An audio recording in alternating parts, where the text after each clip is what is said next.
Bien. Comment appliquer un pourcentage? Tout d'abord, on va faire des petits calculs de tête.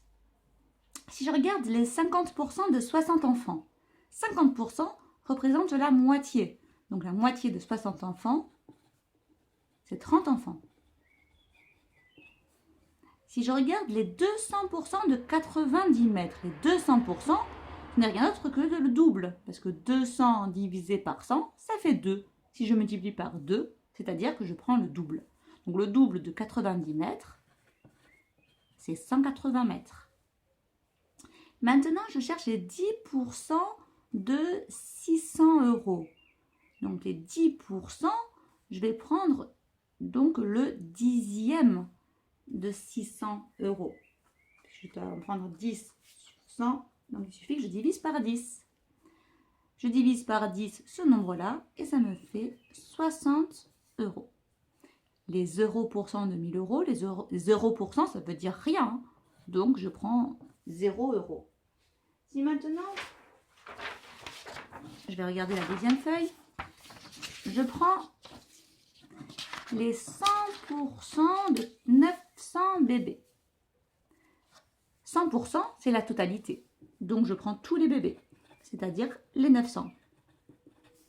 Si je regarde les 25% de 8000 kg, alors on avait vu que 50% c'était la moitié. Bon, 25, c'est la moitié de 50. Donc, de prendre des 25% revient à prendre la moitié de la moitié, c'est-à-dire le quart.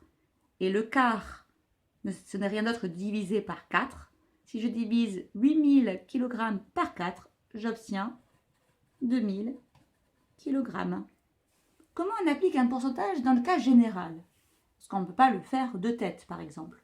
Mais il suffit, comme on l'a vu tout à l'heure, de remplacer le 2 en français par un fois mathématique. Lorsque je dis la moitié, par exemple, de la moitié des 60 enfants, j'ai bien fait 60 multiplié par 0,5. D'accord? Ça revient à diviser par 2.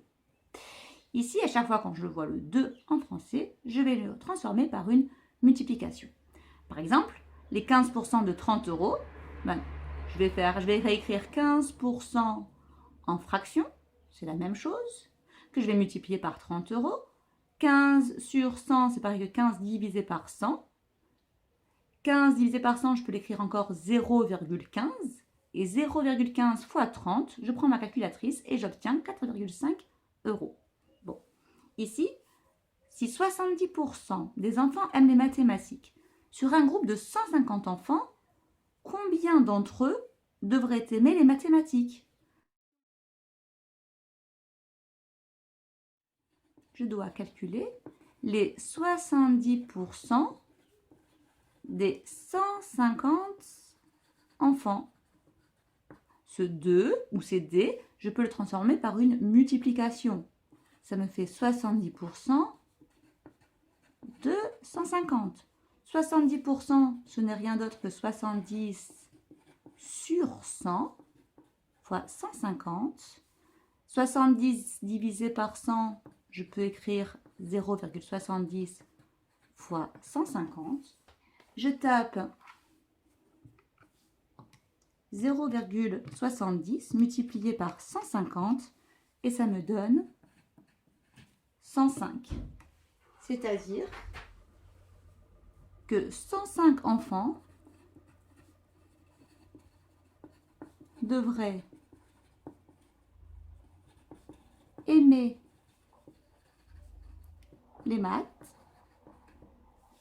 si 70% des enfants aiment vraiment les mathématiques.